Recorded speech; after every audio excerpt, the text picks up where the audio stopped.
As a matter of fact, I didn't expect that my brother would be elected Pope.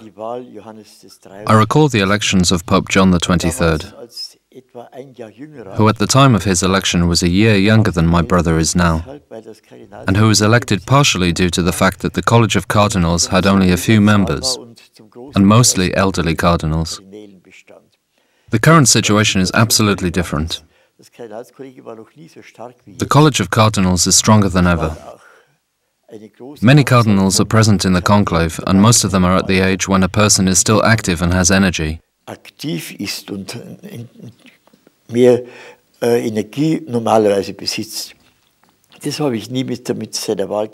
why I didn't expect him to be elected. When I heard that they had chosen my brother, I was, so to say, shocked, because I, like many people, see not only the surface gloss, but also the amount of responsibility of this post, the necessity to devote oneself to serving God utterly.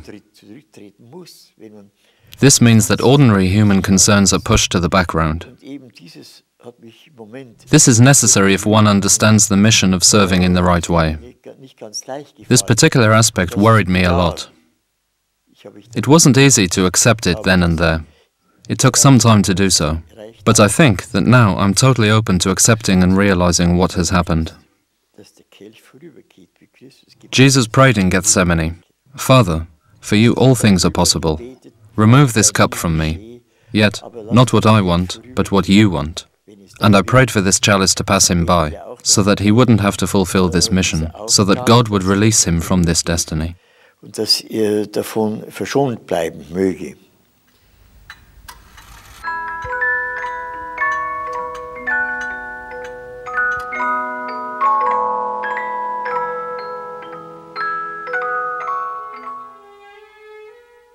Our life in Marktal was hard. It was a time of severe unemployment, reparations that Germany had to pay after the war, which were a heavy burden for its economy, whilst conflicts between political parties set people fighting with each other.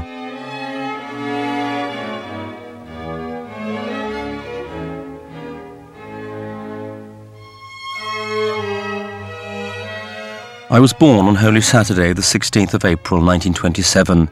This is the last day of Holy Week before Easter. I was baptized the next day in the morning in the freshly blessed water. To be the first one who is baptized in newly sanctified water became some sort of an act of divine intent. I always felt thankful that my life was tied to the sacrament of Easter from the very beginning.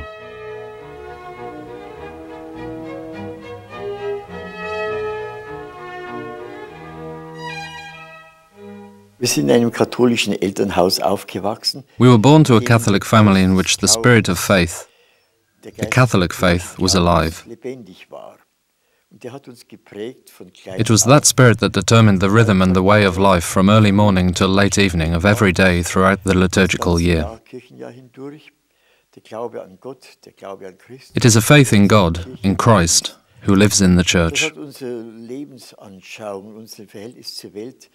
This determined our worldview, our ideology and lifestyle. Our parents' example was decisive. Our parents were Catholic, and they lived constantly guided by the spirit of faith. At first they shared their faith with us, then they helped us to extend it. But more importantly, they were a living parable of our daily lives.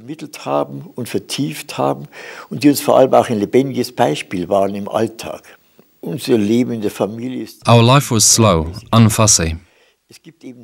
Of course, there are core moments in the liturgical year. These are the great feasts. Christmas preparations were very important. How we constructed the crib, and the spiritual preparations, as well as how we attended the morning masses during the last week of Advent. Or the Easter celebrations with, for instance, the liturgical celebrations in the church, which was particularly marked by the penance colours. We inherited this way of life from our parents, and the parish life of our town helped us to live it.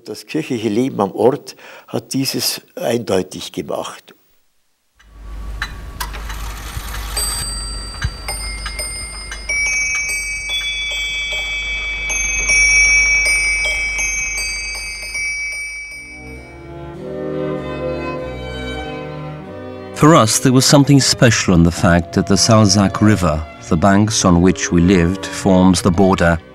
To get to a foreign country, you just had to cross the bridge, and the language was the same, even the dialect was almost the same. We loved the old beautiful Baroque church. It belonged to the Augustin fathers. Later, the monastery building housed a girls' school and a kindergarten.